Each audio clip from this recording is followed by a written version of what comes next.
Hello students, let us discuss about the hand rules that is related with this chapter. We have total 3 hand rules. We have the right hand thumb rule, we have the Fleming's left hand rule, and we have the Fleming's right hand rule. So based on which rule, how to calculate the different types of properties, like if you consider the Maxwell right hand thumb rule, we have the right hand thumb rule. This right hand thumb rule, it is mainly used to calculate the direction of your magnetic field. So how to calculate the magnetic field? For that, suppose this is a current carrying wire. Okay, this is a current carrying wire and the current is flowing from below to the above.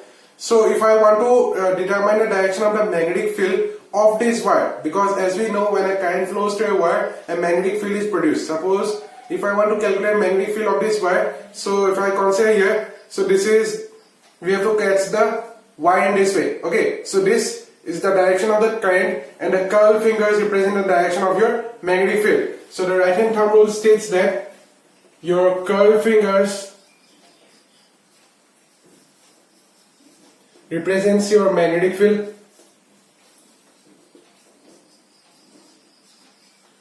and the thumb represents your current.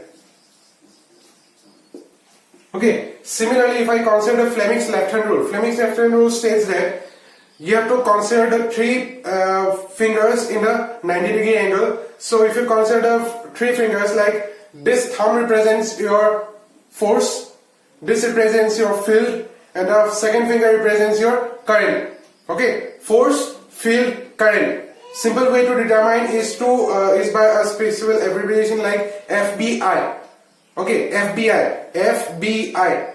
Okay, because this name will be more clear to it, because this is a agency, a detective agency which is available on the America. So FBI, that is force, field and current. Okay, so we have to consider 3 fingers at an angle of 90 degree to each other. You cannot catch in this way, it should be always in this way. Okay, it should be 90 degree to each other. So the Fleming's left hand rule states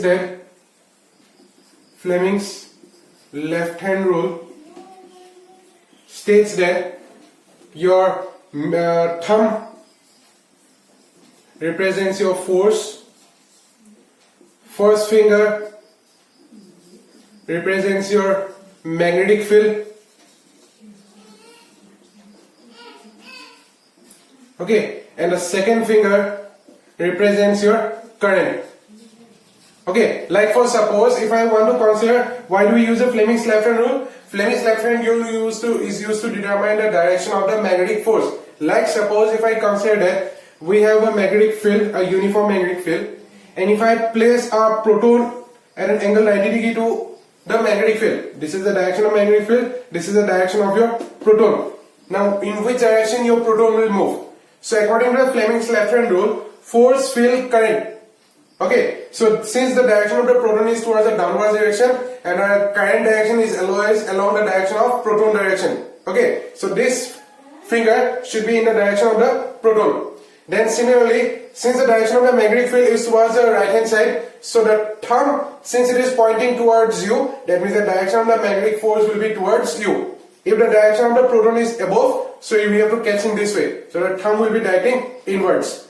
So to determine the direction of the magnetic force, we use a Fleming's left hand rule. Similarly, if I use a Fleming's right hand rule, the Fleming's right hand rule also suggests the same only. Here the difference with the Fleming's left hand rule is that thumb represents a magnetic force, first finger represents a magnetic field, and the second finger represents your induced current. Okay, that is related with the Fleming's right hand rule. And what is induced current? As we know that when a magnetic field changes in a closed current loop, there is a change in potential difference, and when there is a change in potential difference, there is a change in current. Okay, that change in current we call as the induced EMF. Not change in current, there is a production of current due to the change in potential difference.